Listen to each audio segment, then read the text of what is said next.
Come on!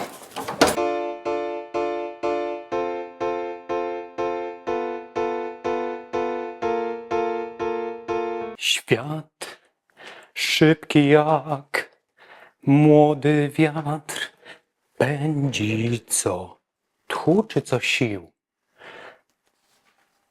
Dzień dobry Państwu. Słyszeliście kiedyś o czymś takim jak choroba akwarystyczna? Oczywiście to nie jest żaden medyczny termin, ale myślę, że mógł Wam się obić o uszy. I dziś choroba akwarystyczna będzie motywem przewodnim. Wyjaśnię na przykładzie, o co chodzi. Zazwyczaj zaczyna się od postawienia, zaaranżowania, stworzenia niewielkiego ekosystemu w domu, ponieważ dochodzimy do wniosku, że może fajnie byłoby mieć akwarium. I zazwyczaj zaczyna się dość skromnie, czy to takie akwarium, a raczej krewetkarium, gdzie buszują sobie malutkie krewetki, coś co stawiamy na biurku, albo gdzieś w jakimś takim dość neutralnym miejscu w domu. Ale po kilku tygodniach zaczynają się nasilać objawy choroby akwarystycznej. I te objawy polegają na tym, że małe akwarium zaczyna być niewystarczające. Chcemy więcej. I to więcej bardzo często oznacza, że przenosimy się na nieco większy zbiornik. Powiedzmy, jeżeli tutaj jest 16 litrów objętości, no to chwytamy się czegoś nieco większego, ale jeszcze nie za dużego, ponieważ te objawy nie są aż tak silne na samym początku tej choroby, więc bierzemy taki zbiornik, powiedzmy 60, czy tak jak w tym przypadku 72 litry. On wciąż jeszcze tutaj dojrzewa, nie ma ryb. Jeżeli widzieliście mój poprzedni film, to pewnie widzieliście również końcowy efekt, jaki tutaj uzyskaliśmy. Ale po kilku czy tam kilkunastu tygodniach, gdy zaaranżujemy już średniej wielkości zbiornik, zaczyna nam czegoś brakować, a choroba akwarystyczna postępuje.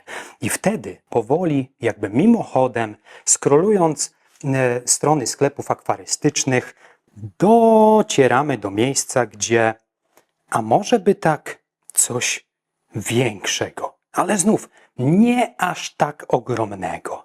I w ten sposób nie zdążymy tego nawet spostrzec z 16-litrowej kostki, przenosimy się i kończymy na 112 litrach. Przykładowo, oczywiście choroba akwarystyczna u każdego postępuje inaczej. Ktoś może zacząć od razu od większego zbiorniczka, a później skończyć na 300 litrach.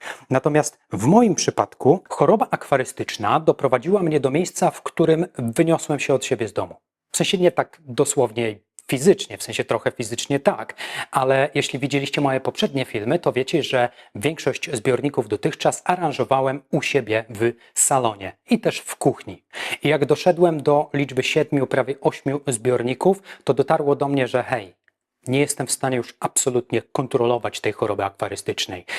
I w związku z tym jestem w miejscu, gdzie znajduję się na 30 metrach kwadratowych powierzchni, którą zacząłem wynajmować tylko po to, aby moja choroba akwarystyczna mogła dalej postępować. I dziś jako przykład niepohamowanej, postępującej choroby zaaranżujemy właśnie ten wspomniany przed chwilą zbiornik 112 litrów. Od 8 miesięcy trzymałem ten zbiornik w piwnicy, ponieważ w domu nie było już dla niego miejsca.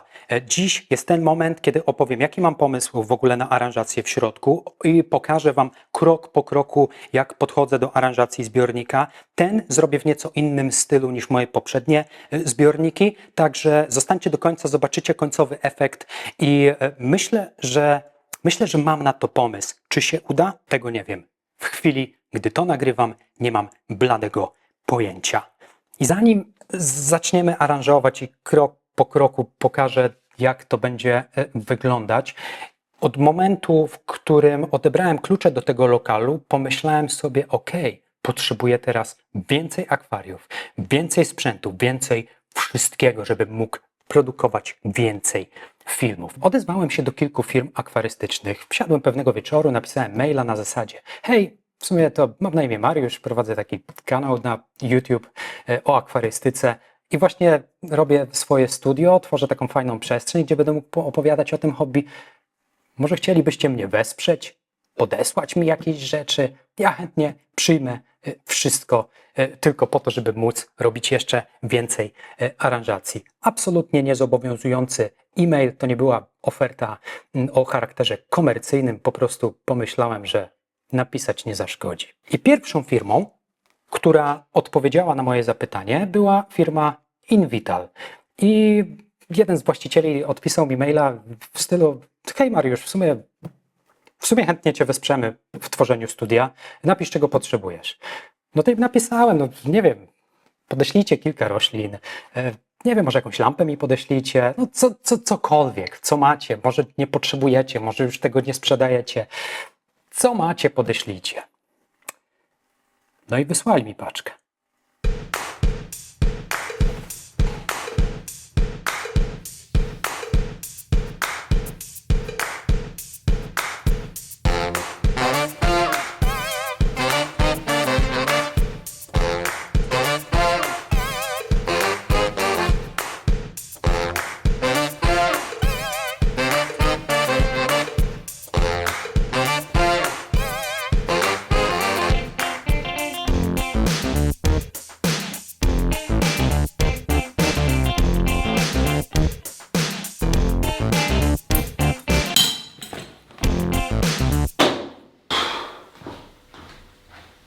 Zdecydowałem się na czarne tło i pozwólcie, że wytłumaczę dlaczego. Otóż, nie wiem, mam taki nawyk, że w momencie, gdy w moje posiadanie, w sensie do moich rąk trafia akwarium, które ma czarny silikon, instalacja czarnego tła jest dość prosta. Pokazywałem to chyba w poprzednim filmie. Po prostu kupujecie czarne tło samoprzylepne. Następnie, tak przynajmniej głosiła instrukcja tej konkretnej tapety do akwarium, bierzecie wodę wymieszaną delikatnie z płynem do mycia naczyń i spryskujecie najpierw szyby akwarium, a później tę część, do której będziecie, w sensie którą będziecie naklejać na szybę.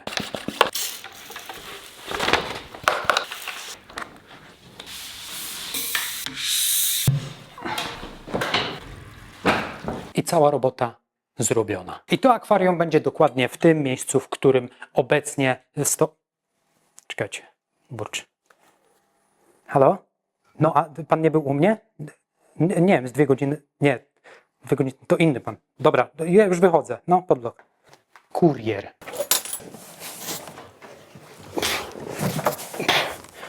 O, come on! Czy oni zdurnieli?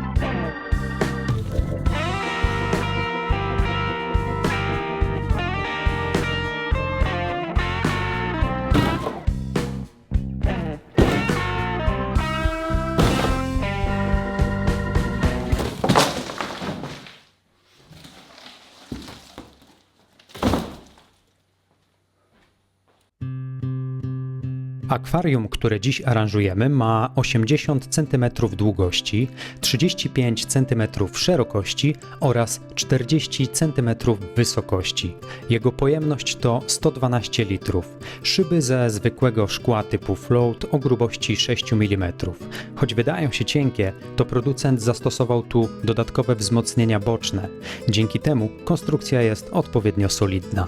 Nad zbiornikiem świeci ultrabudżetowa belka LED marki Kruger-Meyer. Natomiast nie musimy się na niej skupiać, ponieważ jest tutaj tylko na chwilę. Ale do wątku lampy wrócimy w dalszej części filmu.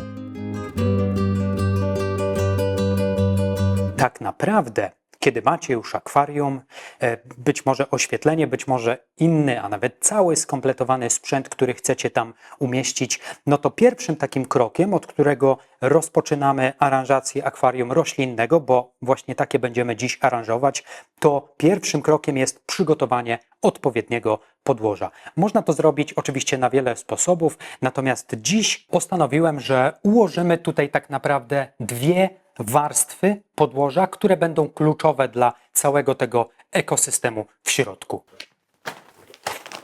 Kamień lawowy. Kamień lawowy, który spotykacie też pod nazwą Lava Rock. Kamień lawowy można wykorzystać w akwarium na kilka sposobów. Jednym ze sposobów jest to, żeby zrobić tak zwaną pierwszą warstwę. A co mamy na myśli mówiąc pierwsza warstwa? Otóż pierwsza warstwa to jest ta warstwa, którą kładziemy na sam spód. A skoro jest pierwsza warstwa, no to logicznie pewnie będzie jakaś druga, może nawet trzecia warstwa. Otóż pierwsza warstwa to jest umownie to, co kładziemy na sam spód akwarium. I oczywiście mocno to pukałem. Kamienie lawowe warto wypukać i to niejednokrotnie, a wiele razy. Otóż kamień lawowy po pierwsze wygląda niewiarygodnie pięknie, po drugie ma bardzo ważną cechę. Mianowicie on ma miliony, tysiące, miliony takich malutkich porów, jest bardzo porowaty.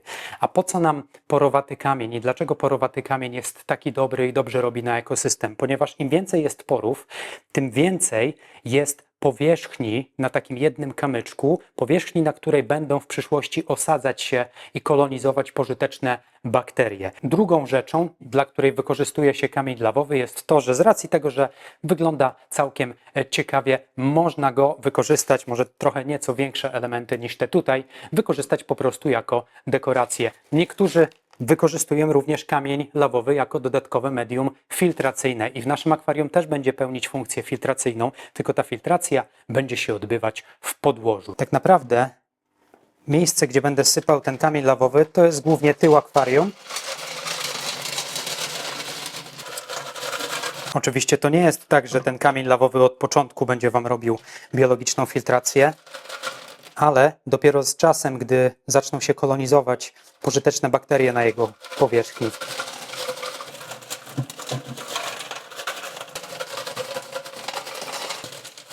mamy pierwszą warstwę. Oczywiście to była jedna z łatwiejszych części tego zadania. Zanim zaczniemy sypać to właściwe podłoże, czyli to, co zawiera już te wszystkie mikro i makroelementy i do którego będziemy sadzić rośliny, na tych kamieniach lawowych chciałbym położyć te większe kamienie, po to, żeby później, no wiecie, mamy teraz z czego wybierać. Myślę o tych, bo pójdą otoczaki do tej aranżacji, więc myślę o tym, żeby kilka tych większych otoczaków, które chcę tam wrzucić, położyć na kamieniu lawowym, ponieważ później jak położę na tej drugiej warstwie, to ciężar tych kamieni mi to rozepcha. Także w sumie nie wiem, czy jest jakaś różnica pomiędzy tym a... Dobra. Ten mi się podoba. Całą koncepcję, którą mam w głowie, oczywiście ta koncepcja jest tylko u mnie w głowie i zobaczymy, czy ona będzie miała sens. Cała koncepcja jest taka, żeby z tej strony znalazło się nieco większe kamienie, żeby tutaj było bardziej gęsto, jeżeli chodzi o kamienie i być może jakiś korzeń za chwilę tutaj damy. Z tej strony natomiast chciałbym zrobić więcej takiej przestrzeni, tak zwanej przestrzeni negatywnej, negative space, za granicą się mówi. Przestrzeni negatywnej, czyli więcej przestrzeni do pływania, więc też umieszczę tutaj jakieś kamyczki, ale prawdopodobnie lewa strona będzie bardziej oszczędna w aranżacji, prawa strona, tutaj możemy w sumie poszaleć. I nie zastanawiam się długo, zazwyczaj jak robię aranżację, to po prostu kładę jakiś przedmiot, w tym wypadku kamień, i zastanawiam się, czy on może tutaj zostać na dłużej. Potrzebuję teraz coś mniejszego, w sensie wciąż dużego, ale nie aż tak. Trochę mi się nie podoba, że one są podobnej wielkości. Ten jest trochę mniejszy, ale jednak spróbuję znaleźć coś mniejszego. O, dobra. Myślę, że mam coś. W sumie mniejsze kamienie mogę położyć już na ten drugi substrat. Tak, mniejsze kamienie położę na ten drugi. Spróbujmy przypasować korzeń, może od razu jakiś, może podejdzie. Jeśli chodzi o korzenie, to też poszukam czegoś większego na tę stronę i czegoś mniejszego, co dodamy później z lewej strony, jeśli uznamy to za konieczne. Jest kilka opcji. Może coś takiego po prostu? Szukam też punktów styku. Chodzi o to, że te korzenie nam wypłyną, jeżeli po prostu zalejemy je wodą. Dlatego będziemy je za chwilkę kleić. Ten jest ok. W sensie zaufajcie procesowi, że będzie to wyglądać lepiej. Trochę tutaj miejsca od tej ściany. A w sumie jest. Wydaje mi się, że jest ok. Z tyłu zostawiam też trochę miejsca na to, żeby sadzić roślin. Nie jest źle, ale spróbujmy innej opcji. To też mi się podoba. Koniec końców wróciliśmy do koncepcji numer 1 z tym korzeniem, który chwyciłem na początku. Sypiemy teraz drugą warstwę podłoża, która jest gdzieś tutaj, tak naprawdę. Z drugą warstwą to jest nic innego jak substrat aktywny, tudzież podłoże aktywne, a to jest akurat japońskie podłoże, również z Invitala. Przede wszystkim podłoża aktywnego nigdy nie płuczemy, ponieważ podłoże aktywne różni się tym od standardowego żwirku albo tak zwanego substratu podżwirowego, czyli coś, co idzie pod żwir.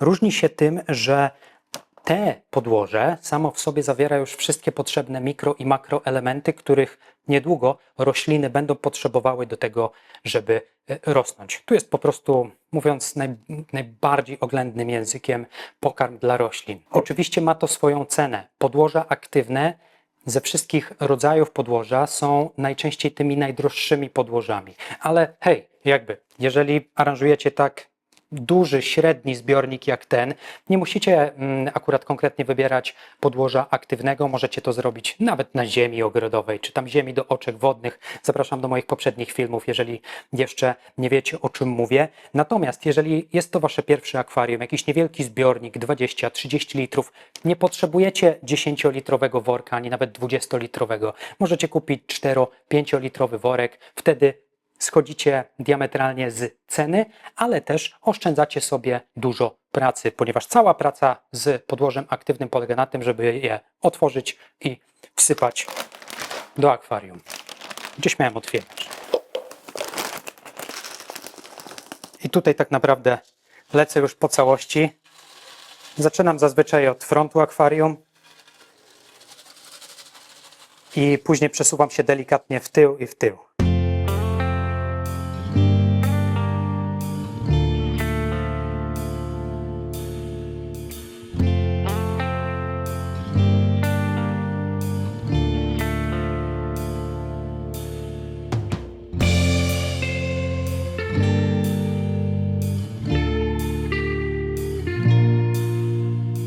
Podłoże gotowe. Tak naprawdę mamy podstawę, mamy fundament, na którym dalej możemy pracować. Dwa słowa wyjaśnienia, ile tego nasypałem, bo wiem, że wielu z Was może się zastanawiać. O ile na przedniej szybie zobaczymy, że nie wiem, ile mój palec ma, ponad centymetr? 2 do 3 cm widzimy na froncie akwarium, ponieważ tutaj, jeśli będą w ogóle jakieś rośliny, to będą to głównie niewielkie rośliny trawnikowe, więc one nie potrzebują dość głębokiego dna, głębokiego podłoża, żeby mogły się ukorzenić. Natomiast w perspektywie chodzi o to, że jeśli spojrzymy już z tej strony, to zobaczymy, że na tyłach akwarium, a to idzie jeszcze w górę, tam im wyżej środka, tym więcej jest substratu. I jeszcze jak spojrzycie z tej strony, no z tej może tak dokładnie tego nie widać, ale tutaj jest, nawet jeszcze podsypię, tu jest o wiele więcej tego substratu. Dlaczego? Ponieważ z tyłu będę sadził głównie rośliny wysoko rosnące albo średniej wielkości, które mają o wiele bogatszy, wiele bardziej rozbudowany system korzeniowy. Będą tutaj między innymi kryptokoryny, których system korzeniowy należy do takich bardzo potężnych, jeżeli mogę tak powiedzieć. Oczywiście to, ile tego nasypiecie, zależy od Was. Ja sypię zazwyczaj tyle, żebym wiedział, że dużo łatwiej będzie mi wsadzić tam roślinkę. Dokończmy jeszcze hardscape, czyli ten nasz taki surowy krajobraz, zanim weźmiemy się za sadzenie roślin. Ten korzeń tutaj na pewno zostanie. Zaraz go tylko dokleimy do tego kamyczka, żeby nam nie uciekł, jak zalejemy wszystko wodą.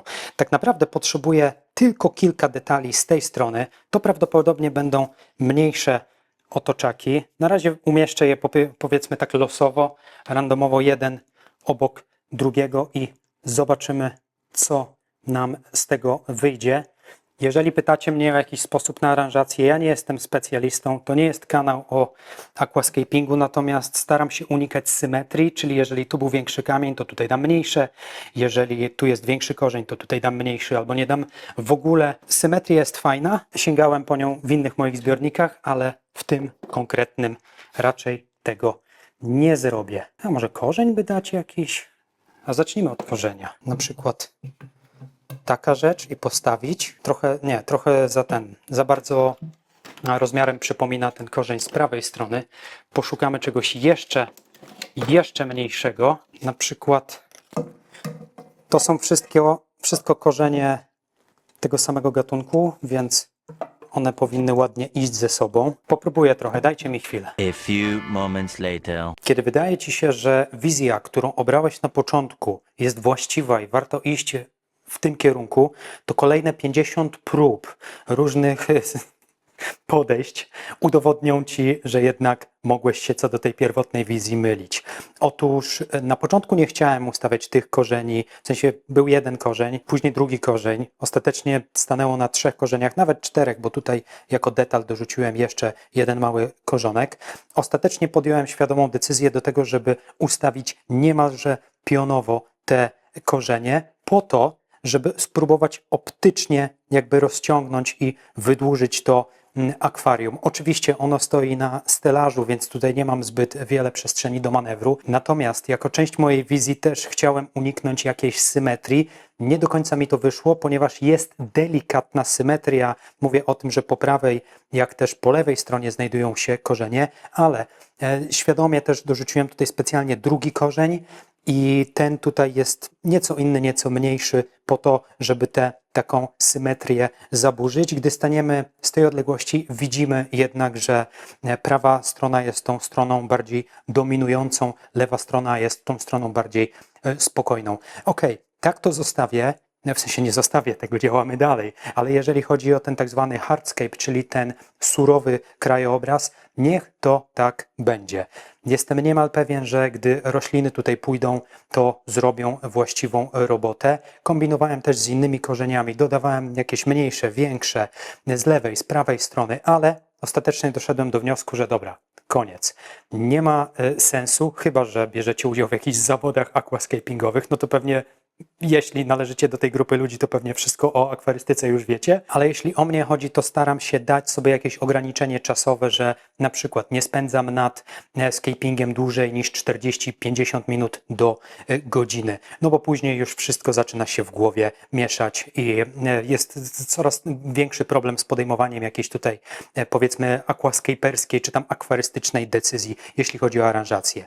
Także zanim zaczniemy tutaj sadzić rośliny, kilka rzeczy do zrobienia. Przede wszystkim pousuwam te etykiety. To jest w ogóle, jakbyście byli ciekawi, rodzaju tego drewna, to ono jest brandowane jako light wood, cokolwiek to znaczy. Jako że korzenie po zalaniu wypłynęłyby mi do góry, to musimy je teraz podkleić do kamieni. Także kamienie w tym przypadku pełnią nie tylko funkcję dekoracyjną, ale też konstrukcyjną, ponieważ będą stabilizować te korzenie.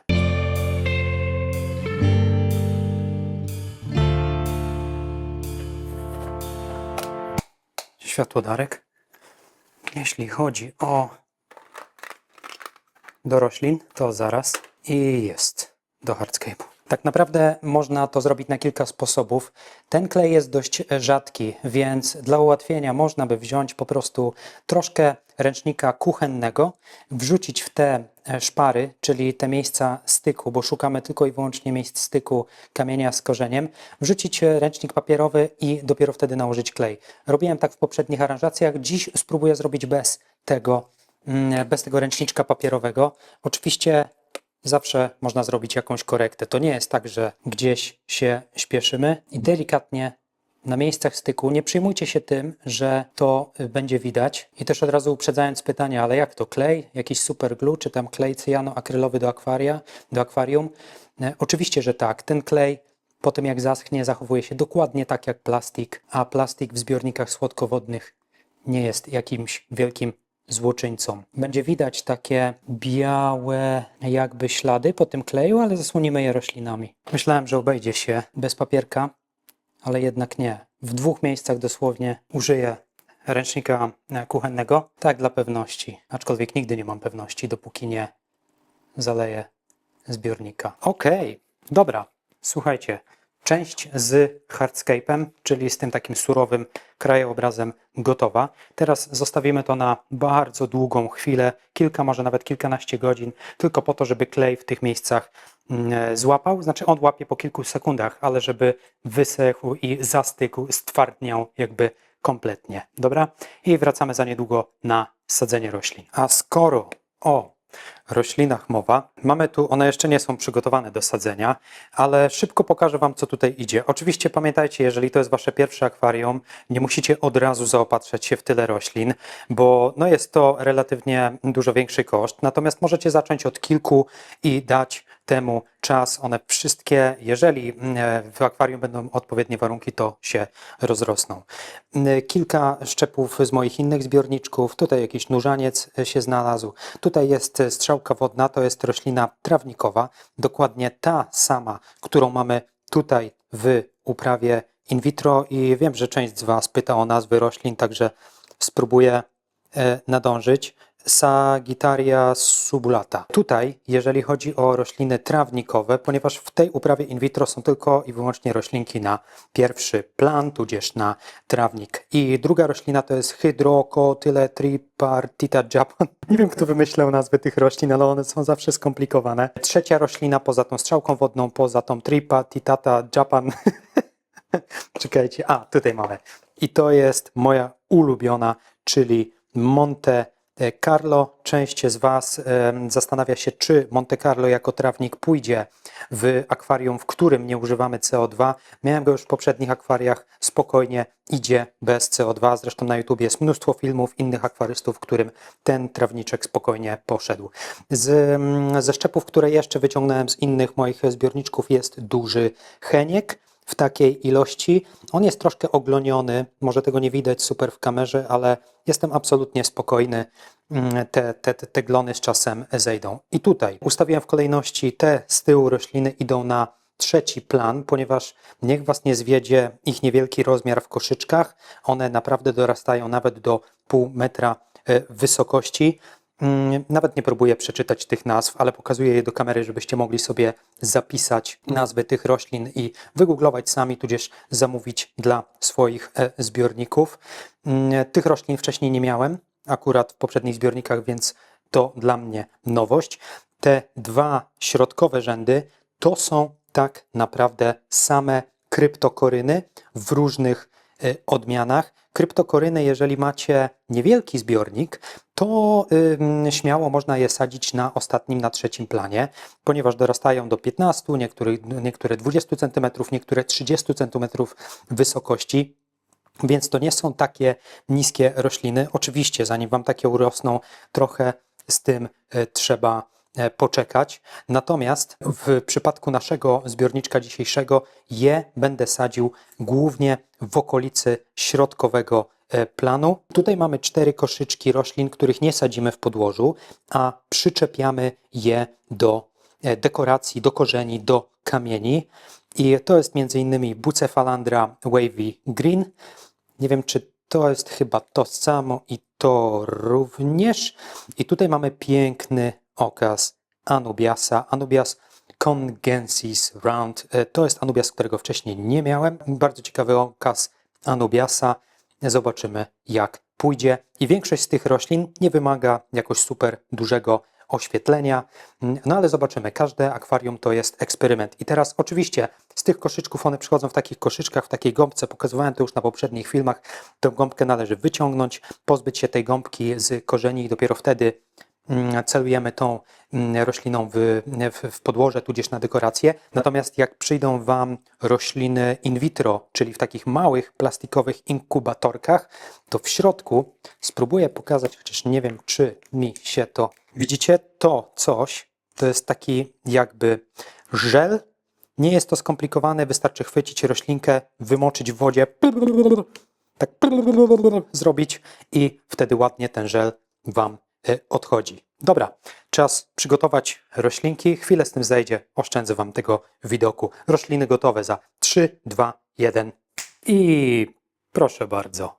Jaki piękny, chirurgicznie przygotowany stół z roślinami, które będziemy sadzić. Jeśli wydaje Wam się, że to jest za dużo roślin, na ten jeden zbiornik? Według mnie nie. I byłbym w stanie wpakować tu jeszcze więcej i być może w kolejnych dniach dosadzę jeszcze więcej roślin z innych moich zbiorników. Co prawda tych kryptokoryn jest tutaj tak dużo, że postanowiłem odłożyć sobie kilka na kolejne aranżacje. Wrzuciłem je tymczasowo do tego zbiornika. Hello!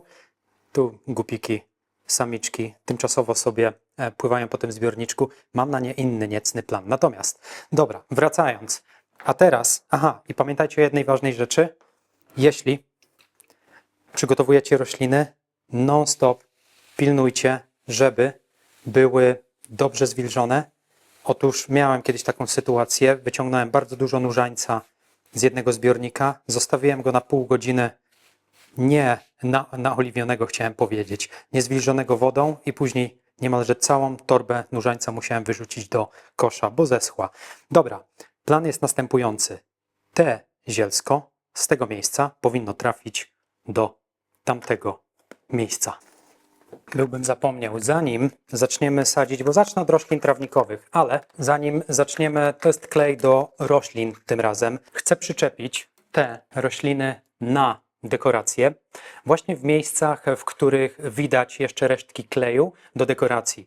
I sprawa jest bardzo prosta. Klej do roślin smarujecie delikatnie korzenie i po prostu paluchem przyczepiacie. Ten klej spokojnie, on nie jest szkodliwy dla roślin. Zaraz po tym jak zaschnie klej, jak złapie, możecie śmiało zalewać. Ten klej jest z kolei dość gęsty, więc zdarzało mi się sadzić rośliny używając, w sensie sadzić, przyczepiać do dekoracji rośliny tym klejem nawet pod wodą w działającym zbiorniku. I pierwszym miejscem, które wydaje mi się wymaga opieki, jest to miejsce, gdzie jest ten brzydki fragment papierka.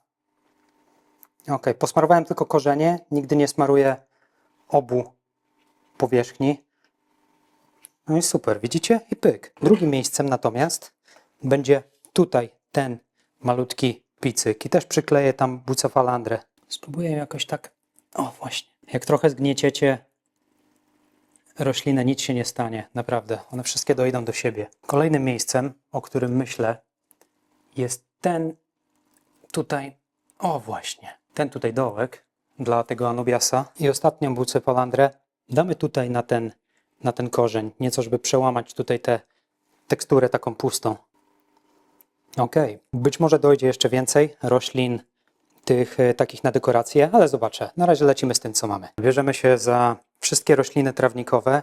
Będę je obsadzał mniej więcej do połowy zbiornika. Po prostu będę próbował zachowywać regularne odstępy i pokryć jak największy procent powierzchni.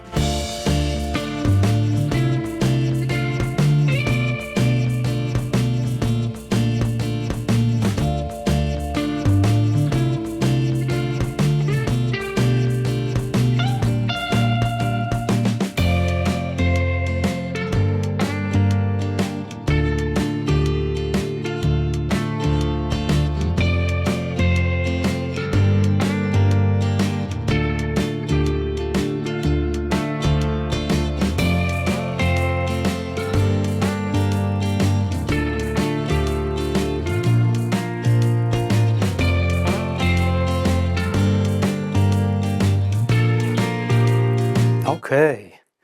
Wygląda, w sumie jak to wygląda? Wygląda całkiem przyzwoicie. Jeżeli chodzi o rośliny z tyłu, no to wiadomo, one nie są jeszcze pokaźnej wielkości i rozmiarów. Ja w momencie, w tym, którym obecnie jestem w trakcie aranżacji zbiornika, nigdy nie wiem, czy ta koncepcja i czy rozkład roślin jest prawidłowy. Tak naprawdę wiem to dopiero po kilku miesiącach, gdy zbiornik się ustabilizuje. Także zobaczymy. Dajmy temu szansę. Wszystko, co zostało na dziś, to zalać ten zbiornik, pomodlić się o to, aby klej, który nałożyłem, wytrzymał. Oczywiście producent mówi, że powinno się co najmniej dobę poczekać. Ja poczekałem 6, może 7 godzin, także jest to loteria. Jak zaczną nam wypływać korzenie, no to będę musiał spuścić wodę i powtórzyć cały proces klejenia, znaczy cały. Jakby dokleić te elementy, które zaczną się unosić. Natomiast spróbujmy to zalać i zobaczmy, czy coś się nie stanie.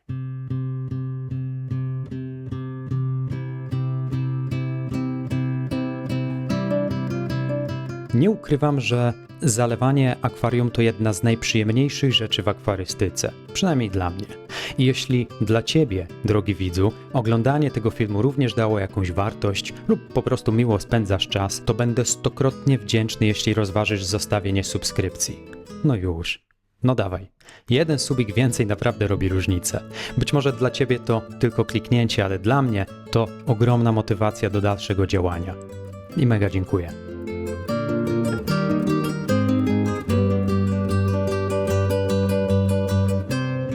Dobra wiadomość jest taka, że korzenie wciąż są na swoim miejscu, czyli klej zadziałał. Jest ok. Zaraz po zalaniu zbiornika najczęściej zobaczycie właśnie taki widok, czyli roślinki wszystkie oklapłe, jeden wielki bałagan, wydawałoby się bardzo dużo paprochów i różnych farfocli, które wydobywają się z podłoża. Jedyna rzecz, która mnie zastanawia, to jest ta biała plama na tym korzeniu.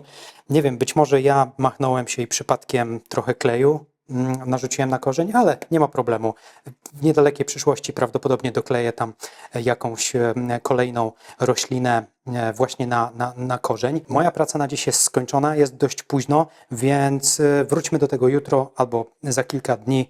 Ogarniemy jeszcze filtrację. Zostawiam to, uciekam do domu, do rodziny i zobaczymy, jak dalej potoczy się sprawa. Swoją drogą bardzo się cieszę, że ten regał też wytrzymał. Mam nadzieję, że jak przyjdę tutaj z rana do studia jutro, to akwarium wciąż będzie na swoim miejscu, ale to już temat na inny odcinek, w jaki sposób dobierałem regał i jak go przygotowywałem do tego, żeby udźwignął taki litraż, taki ciężar, taką wagę. Do zobaczenia za niedługo, ok? Day 2. Kolejny dzień, kolejne przygody. Nie zgadnijcie, kogo spotkałem przed studiem, gdy tu dzisiaj wchodziłem. Otóż kuriera. To zaraz, ponieważ spójrzmy na akwarium. Światło, Darek. Najfajniejszą informacją, którą miałem w sumie sam dla siebie dziś, gdy tutaj wszedłem, jest to, że akwarium stoi na tym regale. Czy tu jest taki taka łódka? Dobra, nieważne. To jest widok, którego się spodziewałem. Bąbelki powietrza, które się osadzają na każdej ściance.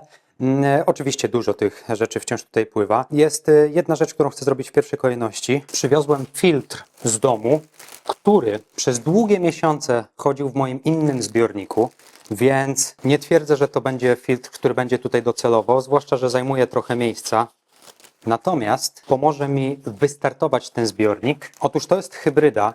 Opowiadałem o tym przy okazji jakiegoś innego filmu. Tutaj góra to jest głowa z filtra PAD Mini, a dół jest od jakiegoś innego filtra takiego na powietrze. I ta głowa idealnie wpasowała się tutaj w tą rurkę. Dzięki temu mam głowę, która ma bardzo fajną kulturę pracy, jest bardzo cicha, filtruje, nie wiem, 400 do 500 litrów na godzinę, tak przynajmniej podaje producent, chodzi oczywiście o warunki laboratoryjne, a do tego mam dość sporą powierzchnię filtracyjną i ten filtr jest mega dojrzały. Mówiąc dojrzały, mam na myśli to, że w tych mediach filtracyjnych znajduje się mnóstwo pożytecznych bakterii. Także umieszczę to na tej ściance. Oczywiście on zajmuje trochę miejsca. Nikt nie powiedział, że będzie tutaj na dłużej. Zobaczymy. Nie mieści się. Wiecie co, bo tutaj jest gałąź pod spodem i co ja mam zrobić?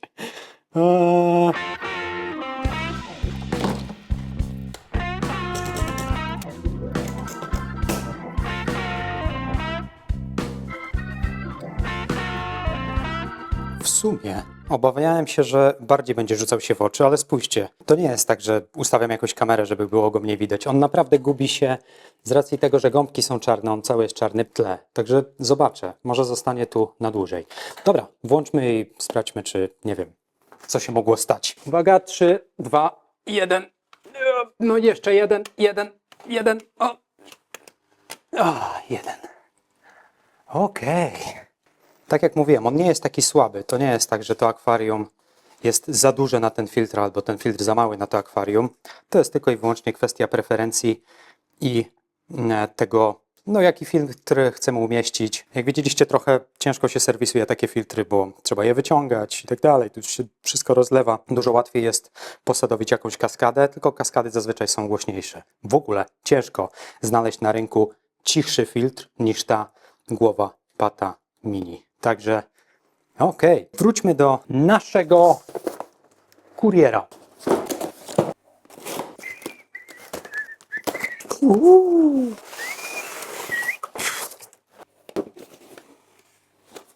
Oh yeah!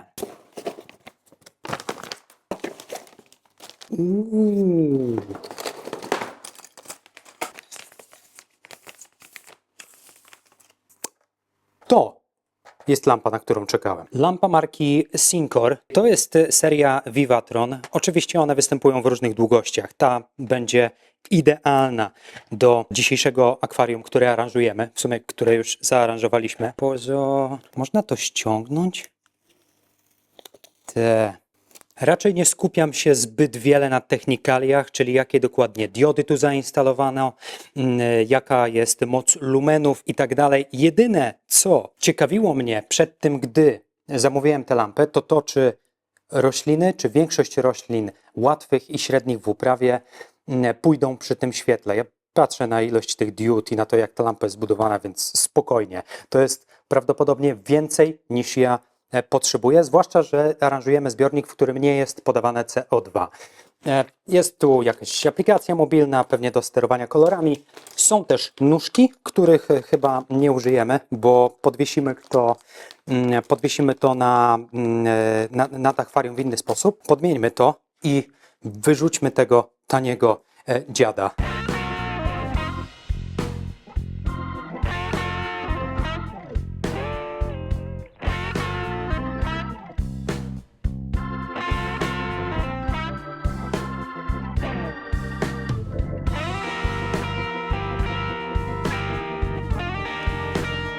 Okej, no to teraz mamy światło. Powiem Wam, że spodziewałem się, że będzie jakaś różnica pomiędzy najtańszą lampą budżetową, która świeciła nad tym zbiornikiem jeszcze przed chwilą, a tą lampą ze średniej półki, ale nie spodziewałem się, że ta różnica będzie tak diametralna. Oczywiście kamera nie oddaje wszystkiego to, co ja widzę stojąc bezpośrednio przed tym zbiornikiem, natomiast jakie światło! Ta lampa pozwala na to, żeby sterować każdą osobną kolorem, serią diod, jeżeli mogę tak powiedzieć, czyli zielonymi, czerwonymi, niebieskimi i białymi, całkowicie niezależnie. Korzystacie oczywiście z aplikacji. To, co ja zrobiłem, bo oczywiście taka opcja daje możliwość tego, żeby dostosować i barwę, i siłę światła do tego, jaki mamy zbiornik, jakie mamy preferencje, czy nawet w jakim miejscu w naszym salonie, pomieszczeniu, sypialni, domu stoi akwarium.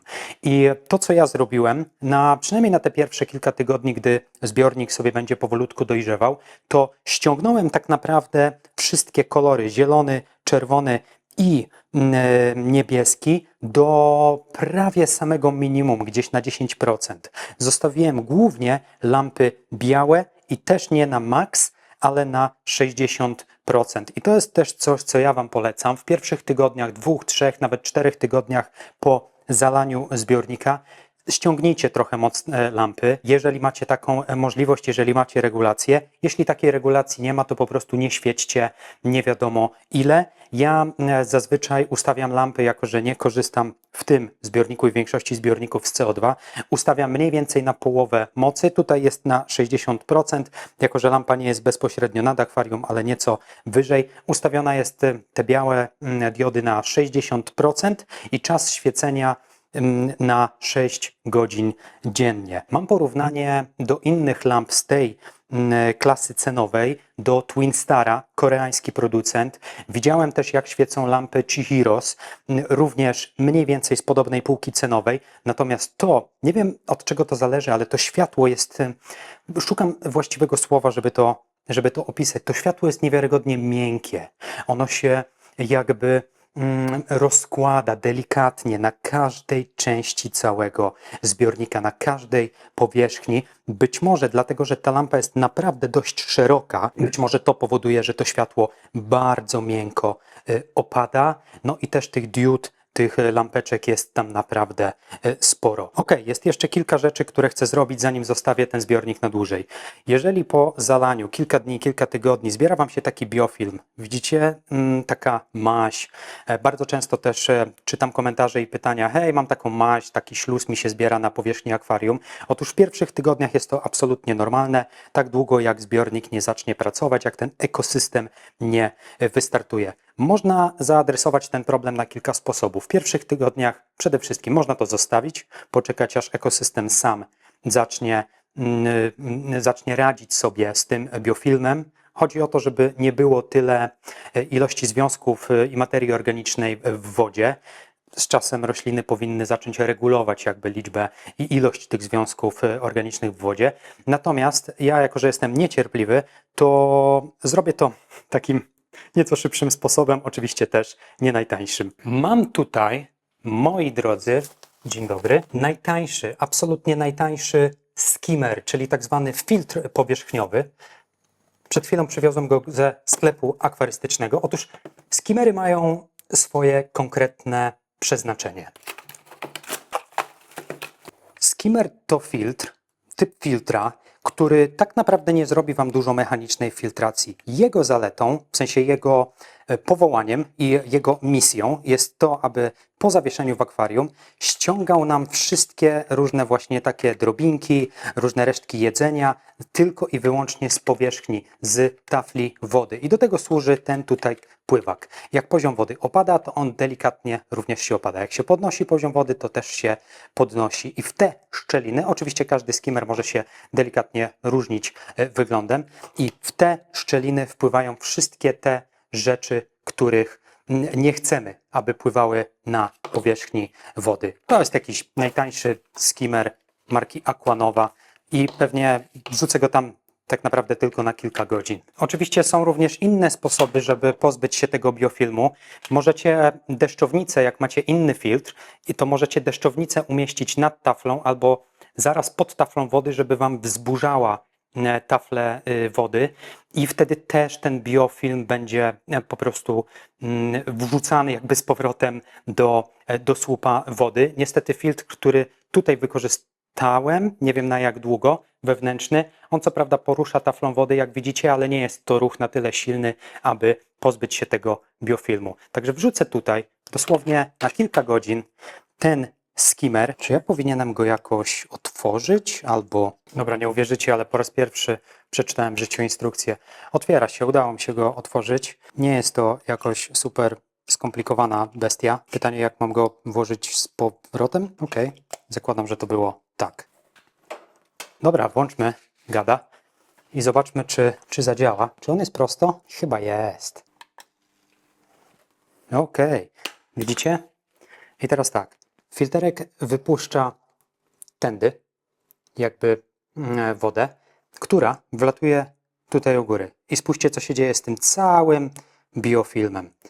Pięknie nam cała ta maź wpływa właśnie do tego filtra u góry. 15 minut, nie ma absolutnie żadnego biofilmu na powierzchni. Jest jeszcze jedna rzecz, którą chcę tu zrobić, zanim damy spokój temu zbiornikowi. To jest ta biała plama na tym korzeniu. Przywiozłem ze sklepu akwarystycznego mikrozorium, czyli roślinę korzeniową, i zamierzam ją przykleić właśnie mniej więcej w okolicy tej plamy, po to, żeby ją po prostu zasłonić. Najlepszy sposób na maskowanie różnych defektów na korzeniach. Tutaj również używam kleju do roślin. Może to wydawać Wam się dziwne, że używam kleju, o proszę bardzo, to jest mikrozorium. Używam również kleju do roślin. On jest gęsty, więc jednym ruchem będę w stanie go szybko przykleić w tym miejscu, w którym chcę, żeby się znalazł. Oczywiście to dość duży okaz.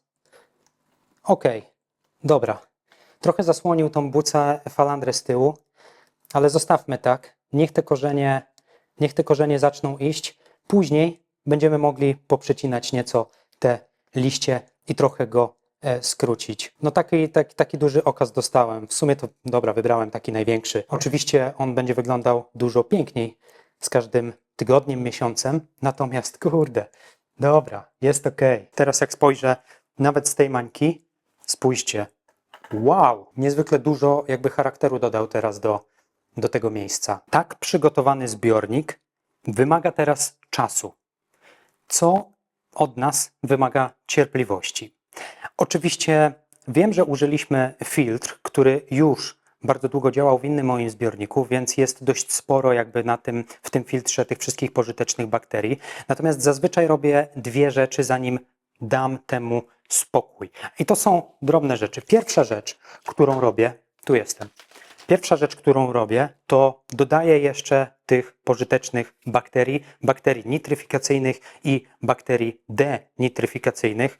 Ja używam akurat tych z Invitala nie tylko dlatego, że wpadły mi w ręce bezpośrednio od nich, ale jak widzieliście moje poprzednie filmy, to z przyzwyczajenia. Nie jestem w stanie powiedzieć, czy te bakterie są lepsze od innych bakterii na rynku, natomiast te robią robotę w moich zbiornikach. Czasem nawet jak robię jakąś większą podmiankę wody, to również mam w zwyczaju dodać kilka kropelek, chciałem powiedzieć, ale zazwyczaj oczywiście czytajcie etykiety zawsze, zwłaszcza jeżeli w środku macie ryby. Tak długo jak tych ryb tutaj nie ma jakiegoś większego zagrożenia, że na przykład przesadzicie, czy dacie za mało tych bakterii, no bo póki nie ma zwierząt, nie zagraża to żadnemu życiu. Być może roślinom, chociaż nie wiem. Niech wypowiedzą się bardziej doświadczeni akwaryści. I w tych pierwszych tygodniach, gdy zbiornik dojrzewa, dodaję również nawóz, kompleksowy nawóz dla roślin. Ja akurat korzystam z tego Ferox od Invitala. Dlaczego kompleksowy i dlaczego go dodaję na początku, skoro przecież daliśmy podłoże, które ma mnóstwo tych mikro i makroelementów? Oczywiście, ale pamiętajmy, że rośliny, wszystkie łodygowe, które pobierają związki głównie z podłoża, one potrzebują tydzień, dwa, może nawet więcej czasu po to, żeby się ukorzenić najpierw w tym podłożu, a dopiero później zaczną pobierać te związki. Mamy tutaj również rośliny przyczepione do dekoracji. I tak długo, jak w słupie wody nie ma żadnych mikro i makroelementów, to te rośliny, które są na korzeniach, na kamieniach, one nie mają tych związków potrzebnych do rozrostu, do rozwoju. Więc chcemy im pomóc. Ja wykorzystuję kompleksowy nawóz, jako że nie jestem specjalistą. Wiem, że są są akwaryści, którzy osobno dają fosfor, osobno dają potas. Nie znam się na tym, więc wolałem, żeby to producent wykminił, jakie związki potrzebują rośliny, wpakował to wszystko do butelki, a moja rola ogranicza się tylko do tego, żebym to wlał. Więc wlewam, ufając, że to działa, ale też zauważyłem, że ten start zbiornika, start tych roślin na samym początku jest dużo lepszy i dużo szybszy, gdy dodam trochę właśnie również nawozu już na starcie. I tyle. I teraz najprzyjemniejszy moment, czyli oczekiwanie, aż zbiornik sobie dojrzeje. Jak długo czekamy? Ja jestem niecierpliwy, więc zazwyczaj czekam krótko, ale tylko dlatego, że skubnąłem już trochę doświadczenia w tej materii, więc mam zawsze na podorędziu wszystkie testy, testy na azotany, azotyny, fosforany, więc przed wpuszczeniem ryb robię kompleksowe testy, upewniając się, że ta biologia i chemia w akwarium jest ok. Poczekajmy tydzień, może dwa. Przede wszystkim po to, żeby te rośliny się ukorzeniły, bo jak wpuścimy tu ryby, które lubią skubać rośliny, to mają w zwyczaju wyciągać te świeżo posadzone rośliny. Także my, moi drodzy, widzimy się już niedługo. Jeżeli dotrwaliście do tego etapu filmu, to będę stokrotnie wdzięczny, jeśli rozważycie subskrybowanie tego kanału, bo nic nie motywuje mnie tak bardziej do nagrywania kolejnych filmów i robienia kolejnych aranżacji, jak pozytywna energia, którą od Was dostaję. Do zobaczenia za jakiś czas. Bang! Ale się rozmazałem w ostatnim czasie. Come on, autofocus. 1,5 tygodnia. Dokładnie tyle, mniej więcej tyle daliśmy temu zbiornikowi, żeby sobie zaczął powolutku dojrzewać. Oczywiście widzieliście, że wsparliśmy nieco ten proces dojrzewania, przyspieszyliśmy go, dodawając pożyteczne bakterie plus filtr, który był już dojrzały. Spójrzmy. Look at this. Nie mam zastrzeżeń. Tak jednym zdaniem mógłbym podsumować ten pierwszy, dość ważny okres życia akwarium, czyli dojrzewanie, przede wszystkim ukorzenianie roślin. No cóż, tutaj mogę więcej dodać. Rzeczywiście raz na jakiś czas włączałem skimmer po to, żeby z tafli wody pozbierać te wszystkie związki organiczne, które się na powierzchni zbierały. Natomiast jestem naprawdę bardzo dobrej myśli. Mam teraz coraz bardziej optymistyczne podejście do tego, co udało się zaaranżować. Jak spojrzymy na rośliny, bo w sumie nad roślinami bardzo często się pochylam, to zobaczymy, że już niektóre z nich, tutaj mamy tą strzałeczkę wodną, zaczynają się ukorzeniać, zaczynają wpuszczać korzenie w podłoże. Mikrozorium pięknie nam przykrywa tą plamę białą. Tutaj niewiele się jeszcze dzieje, ponieważ brakuje jednego najważniejszego elementu, mianowicie brakuje tutaj życia. Z ciekawostek zastanawiałem się, czy te korzenie, bo to były świeże korzenie, które wcześniej nie znajdowały się w żadnym innym zbiorniku, czy zaczną wypuszczać taką białą pleśń. Bardzo często to się dzieje, gdy dodajemy nowe korzenie do zbiornika. Nie wiem, czy zależy to od typu konkretnego drzewa, natomiast tutaj nie ma absolutnie żadnych przejawów pojawiania się takiej pleśni. Ta pleśń nie jest jakoś super szkodliwa dla ryb. Zauważalne jest również to, że korzenie nie zabarwiły mi wody, nie zrobiło się żadne blackwater. Być może jest tych korzeni za mało, być może specyfika tych korzeni jest właśnie taka, że wody barwić nie będą. Zrobiłem przed chwilą testy, zero amoniaku, nie ma żadnych innych wywróconych parametrów, azotyny, azotany, fosforany, wszystko jest naprawdę w normie, co nie znaczy, że będzie takie po wpuszczeniu ryb, ponieważ po wpuszczeniu obsady trzeba na bieżąco monitorować parametry wody, ponieważ wtedy jest ta pierwsza próba, nadchodzi wtedy ta pierwsza próba dla biologii i chemii w akwarium, czy ekosystem udźwignie wpuszczoną obsadę. Czas zatem na grand finale, do którego się zbliżamy. A w grand finale pomoże nam Nano Galeria. Kto nie jest tutaj po raz pierwszy na moim kanale, na pewno kojarzy Nano Galerię, którą zacząłem, w sensie postawiłem, zaaranżowałem u mnie w domu. No to ona już jest tutaj razem ze mną w studio.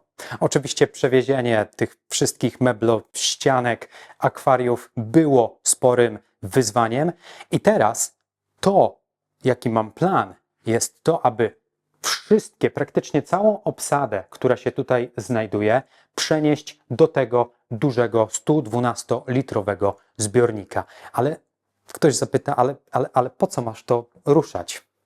Wyjaśnię. Szybkie przypomnienie, co w ogóle znajduje się w mojej Nano Galerii. Z lewej strony mamy tutaj kryptokorynowy las, czyli mnóstwo kryptokoryny, duży korzeń porośnięty mchem tajwańskim i niewielka gromadka, 3 piękne, urodziwe gupiki samce.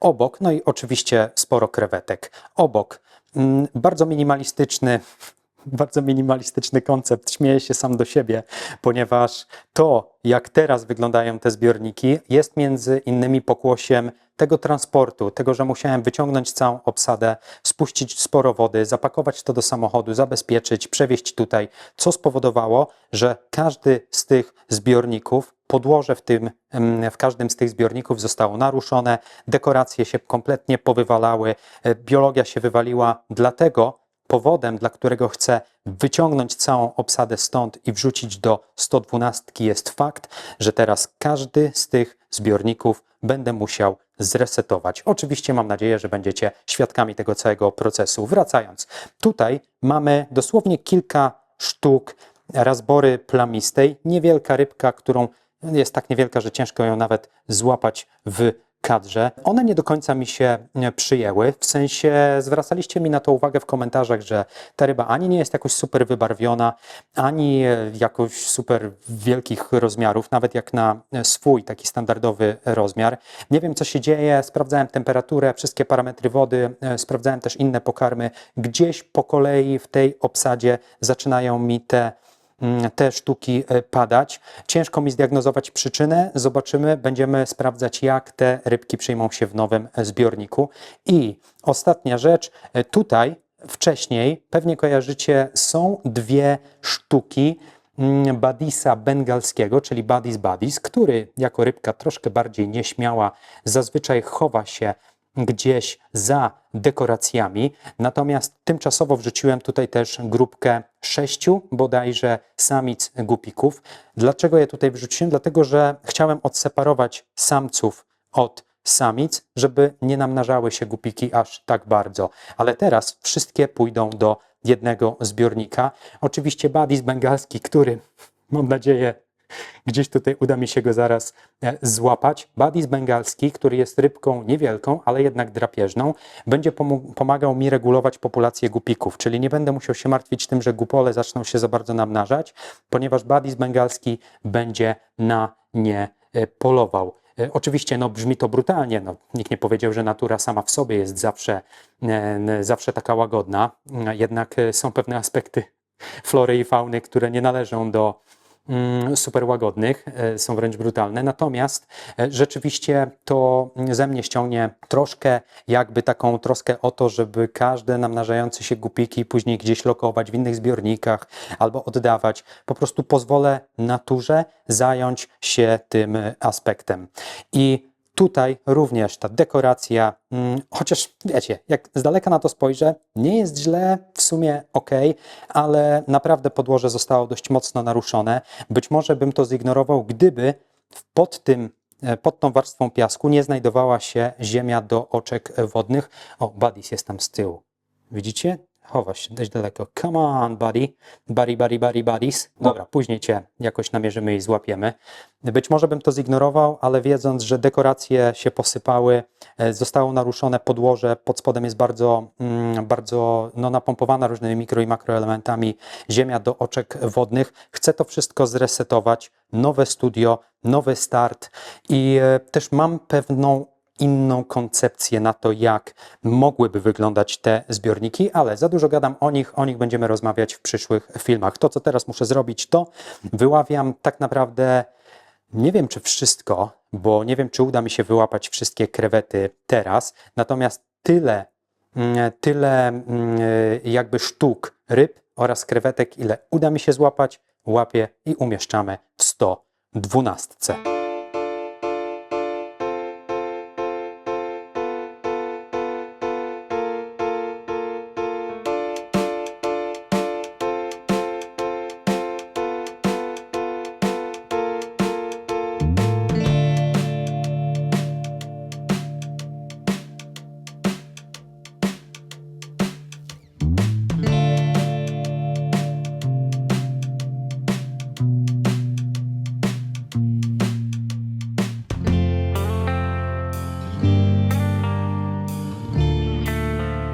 Okej, tyle mi się wydaje styknie. Nie wyławiałem całej obsady, wyłowiłem sporo krewetek cherry, wszystkie gupiki. Udało mi się złapać tę parkę Badisa bengalskiego i razbory plamiste również wyłowiłem. Świadomie pominąłem krewetki Amano, bo one są nieco bardziej wrażliwe na zmiany parametrów wody. Te parametry się nieco różnią pomiędzy tymi zbiornikami, ale temperatura jest wszędzie taka sama, ponieważ ja ogrzewam całe pomieszczenie, a nie każdy zbiornik z osobna. Przy tylu zbiornikach wychodzi po prostu bardziej ekonomicznie, żeby dogrzeć całe pomieszczenie. Więc myślę, że mamy to. Jeszcze sporo tych krewetek tutaj zostało, ale nie wpuszczajmy od razu ogromnej obsady. Dobra, pozwólmy im się zadomowić w nowym apartamencie. Wpuszczę je z wodą z tamtego zbiornika. Nie chciałbym ich teraz ściskać jeszcze w jednej siateczce. Także grand finale za 3, 2, 1.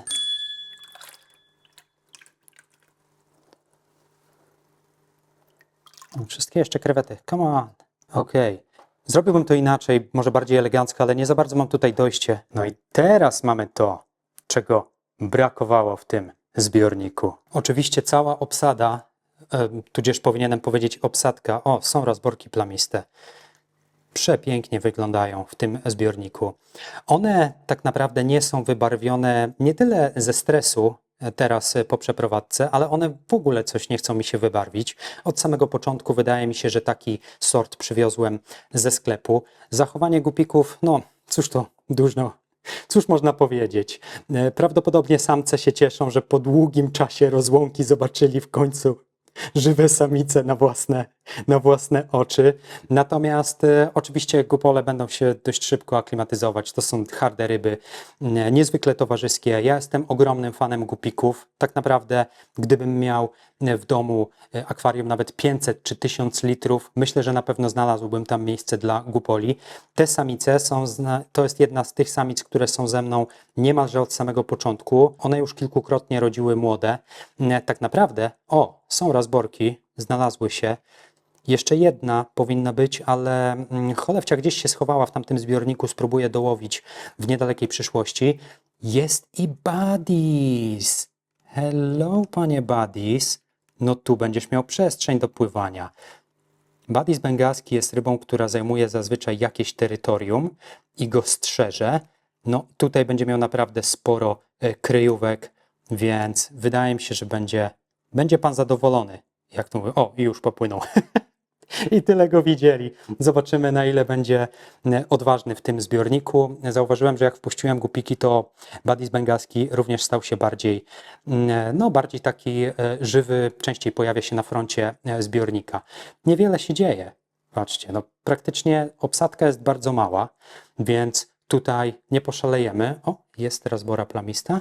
Czy ona popłynęła tam do pana Buddiesa? Tu wypłynęła, jest.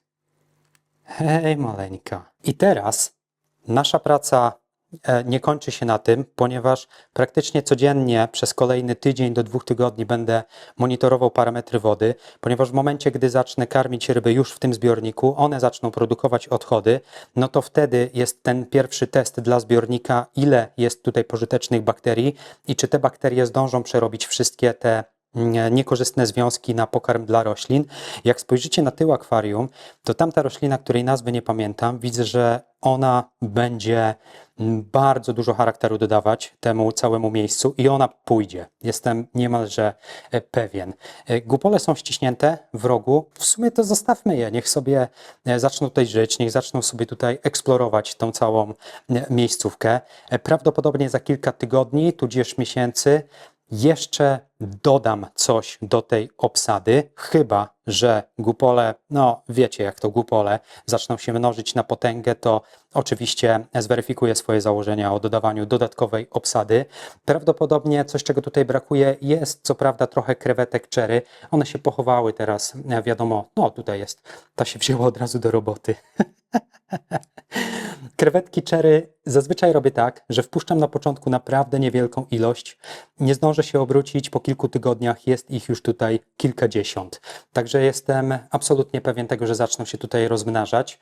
Nie ma jeszcze glonów, chyba za wczesny etap jak na glony, ale też tak jak mówiłem, świecę światłem bardzo oszczędnie, tylko 6 godzin dziennie na 60%. Będę sprawdzał teraz przez kolejny tydzień, jak będzie zachowywał się zbiornik. Jeśli będzie wszystko ok, to podkręcę nieco światło do powiedzmy 7, może nawet od razu do 8 godzin. Czyż to nie jest piękne, proste, niezwykle urodziwe akwarium, które można by postawić w swoim salonie? Uważam, że tak. I uważam, że nie trzeba rozbijać skarbonki. Niewielki, w sensie niewielki, 112 litrów, niewielki koszt. Można to znaleźć tak naprawdę gdzieś na różnych portalach, używany taki zbiornik. Filtr, który nie jest jakąś ogromną, zaawansowaną kaskadą, tudzież jakimś filtrem zewnętrznym. Kurczę, pamiętajmy o tym, że akwarystyka ma przede wszystkim cieszyć oko i dawać nam ogromną przyjemność z tego, gdy dbamy o ten podwodny świat. Mówią, że dom to ludzie, ale to detale sprawiają, że chcemy w nim zostać na dłużej. 112 litrów to przestrzeń idealna, żeby stać się żywym sercem na przykład Twojego salonu. To nie jest tylko mebel, to okno na świat. Świat, który rządzi się własnym, spokojnym rytmem. Spójrz na to połączenie. Surowe otoczaki, ciemne sploty korzeni i zieleń, która z każdym dniem zagarnia dla siebie nieco więcej miejsca. Nie szukałem egzotyki na drugim końcu świata. Wybrałem ryby, które każdy z nas kojarzy z dzieciństwa. Takie, które w tak starannie dobranym świetle nabierają zupełnie nowego blasku. Kiedy odwiedzą Cię bliscy, to akwarium naturalnie stanie się początkiem rozmowy. Zamiast w ekran telewizora, twoi goście zaczną wpatrywać się w ten podwodny, cudowny taniec. To niesamowite, jak wspólne obserwowanie natury potrafi zbliżać ludzi i koić nerwy po długim dniu pracy. Stwórz miejsce, które inspiruje, które uspokaja i które cieszy oko. Miejsce, które sprawi, że twój dom stanie się jeszcze bardziej twój.